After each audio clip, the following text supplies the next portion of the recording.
It seems that all the good news from the OPEC production cut got immediately priced in. And so in terms of prices now, we think we're fairly priced around this kind of mid-80s level on a Brent basis. And so you initially got that pop. But then it was really telling what you saw in the days after that. So for the rest of last week, we were fairly steady.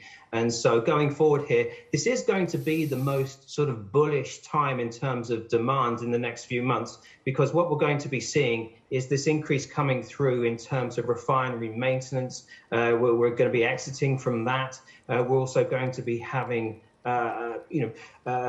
demand kicking in because of the summer driving season. So because of all of these different elements, we are going to see prices supported. But it's what comes after that, really, that's the real concern. And so, yes, prices should see support in the first couple of months here. But beyond that, it's going to be a bit of a concern. Great point, Matt. And when you throw in China's reopening momentum, which may or may not be picking up, is all of this, when you consider the OPEC plus preemptive action to try and get a head start against recession, is this consistent with the return of $100 barrel plus oil?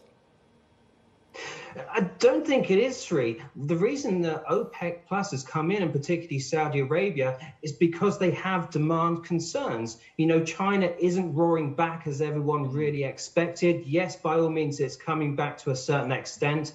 But because there are these demand concerns, we think that Saudi has actually been taking barrels off the market through the first quarter of this year. They've essentially already made their production cut, or at least half of it, just because there hasn't been the demand for their crude. And so because of that, not only are they concerned about the market, but it also means that the impact of this OPEC production cut isn't going to have as big a bang for its buck, because you've already seen the kingpin already taking those barrels off the market here.